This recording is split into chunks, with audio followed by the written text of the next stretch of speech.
Hi, ito yung sinasabi ko guys, na nagkasakit yung baby ko nga ng 2 days. Nung una nilagnat lang siya. Akala ko normal lang nalagnat. Akala ko normal lang yung pagtatai niya. Kasi nagngingipin siya guys. So, naobserbahan ko siya na sunod-sunod na yung tae niya, yung pagbabawas niya. So, pangalawang araw, sumuka na siya, kaya nag-decide kami na dalhin siya sa doktor. Kasi sobra na siyang nananamlay, nalalambot, hindi na siya kumakain, hindi rin siya nagdedede sa bottle.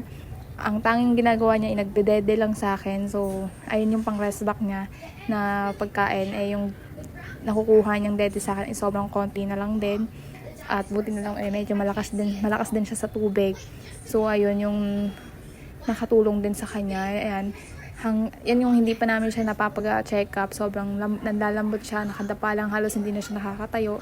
Kaya sobrang alala na din kami. Kaya pag kinahapunan ay pumunta na kami sa doctor. Pina-check up na namin siya. Pinakuha na siya ng dugo, chinek up yung dugo niya kung anong nangyari sa kanya. Yung resulta ay nagkaroon siya ng infection sa kanyang tiyan, kaya siya ganun. At buti na lang din at nadala namin agad kasi nade-dehydrate na pala siya. So ayan nga guys,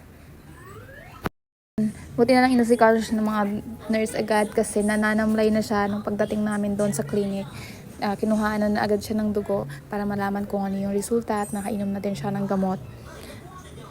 Inantay pa namin yung result 1 hour guys. So ayan, nakauwi na kami sa bahay. Ganyan lang siya, medyo nakakatayo-tayo na, kaso hindi siya tumatagal.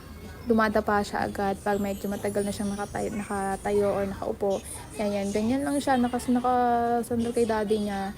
Eto, nakainom na siya ng gamot dyan, kaya medyo nakakain siya. Siguro kumalma na yung tiyan niya, kaya kumain na din siya. So ayun guys, eto, magaling na siya. Okay na siya, pero onti pa rin siya nagre-recover. Hindi niya pa rin kayang maglakad ng matagal. Kaya sa inyo guys, sa mga first time mommy, pag may nakita kayong ganyan, dalhin nyo na agad sa malapit na clinic.